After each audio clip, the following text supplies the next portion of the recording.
Hello viewers, আসসালামু আলাইকুম। কেমন আছেন আপনারা সবাই? আশা করি আল্লাহর রহমতে ভালো আছেন। আমরাও আল্লাহর রহমতে ভালো আছি আলহামদুলিল্লাহ। রোজা রমজানের দিন সময় পাই না, তারপর আপনাদের সাথে ভাবলাম একটু ভিডিও শেয়ার করি। আজকে ব্রয়লার বা লেয়ার আপনারা যে মুরগি বলেন ফার্ম, এই ব্রয়লার মুরগি কেটে ধুয়ে সুন্দর করে রাখছি, লবণ হলুদ লেবুর রস মেখে রাখছি। এখন লাল লাল করে ফ্রাই করে নিচ্ছি। আমরা দেখুন কিভাবে ব্রয়লার মুরগির কোনো গন্ধ আসবে না, কোনো বাজে সেন্ট আসবে না, একবারে সুন্দর মতন গোশগুলা ভেজে নিচ্ছি একটু কড়া করে। এখন এই যে দেখুন ঝাল ঝাল একবারে পাতলা ঝোল রান্না করব, যাতে ভুনা তো রোজার দিনে খাওয়া যায় না, গোশই খাইতে ইচ্ছা করে না, তারপরেও খাওয়া তো লাগে, বাচ্চারা খায়, বাচ্চারা পছন্দ করে। এই যে দেখুন কিভাবে রান্না করতেছি।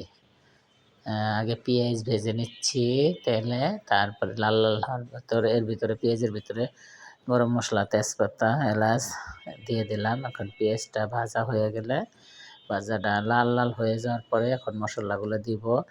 আর আমাদের ভিডিওটা যদি কোথাও একটু ভালো লাগে, আমাদের ভিডিওটা কমেন্ট শেয়ার সাবস্ক্রাইব করে আমাদের সাথেই থাকবেন, পাশেই থাকবেন। আর আপনাদের দোয়ায় আমাদের ভিডিওটা অনেক বড় হবে, আমাদের চ্যানেলটা অনেক দূরে এগিয়ে যাবে। আর আপনারা সবসময় সাপোর্ট করবেন। আর হচ্ছে গিয়া যারা সাবস্ক্রাইব করছেন তাদেরকে অসংখ্য অসংখ্য ধন্যবাদ। আর যারা এখনও করেন নাই, রিকোয়েস্ট তারা করে দিবেন। কমেন্ট শেয়ার করবেন, সবসময় কমেন্ট করলে ভিডিও বানানোর আগ্রহ জাগে। এই যে দেখতে থাকুন। এখন এই যে হলুদের গুঁড়া, মরিচের গুঁড়া, আদা রসুন পেস্ট, ধনিয়ার গুঁড়া, জিরার গুঁড়া, মানে হালকা মশলা, অত ভারী মশলা দিলে খাওয়া যায় না, শুধু মশলা খেলে গলা জ্বলবে। হালকা মশলা, হালকা হালকা মশলা দিয়ে ঝাল ঝাল ঝোল, পাতলা ঝোল, এই যে কোনো বাজে সেন্ট আসবে না।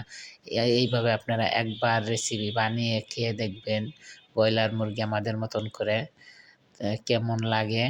আপনারা তো অনেকে অনেকভাবে খেয়েছেন, কিন্তু আমাদের মতন খান নাই, আমাদের মতন একবার খেয়ে দেখবেন। এই যে কাঁচামরিচ দিয়া সুন্দর মজা পাবেন।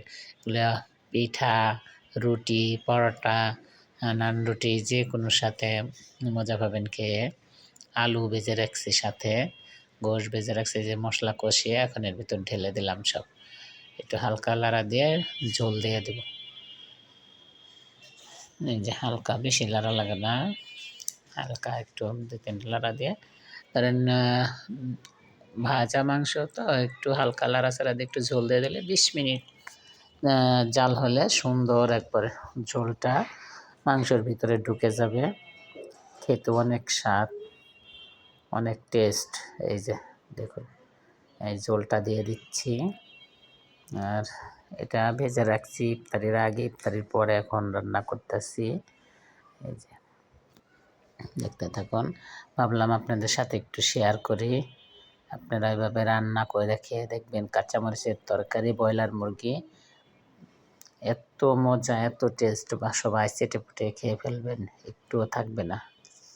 এই যে দেখতে থাকুন। এই যে 2-3টা লাড়া দিলে, উপর নিচ করে দিলে সব জায়গায় সুন্দর মতন মশলাগুলো ঢুকে যাবে। 20 মিনিট জাল করবেন। পরে দেখেছে পাতিলায়, এই যে আল্লাহর রহমতে আলহামদুলিল্লাহ কি সুন্দর আছে, মাশাআল্লাহ, কালারটা দেখছেন, খেতে অনেক মজা। আজকের মতন এতটুকু। আসসালামু আলাইকুম, আল্লাহ হাফেজ।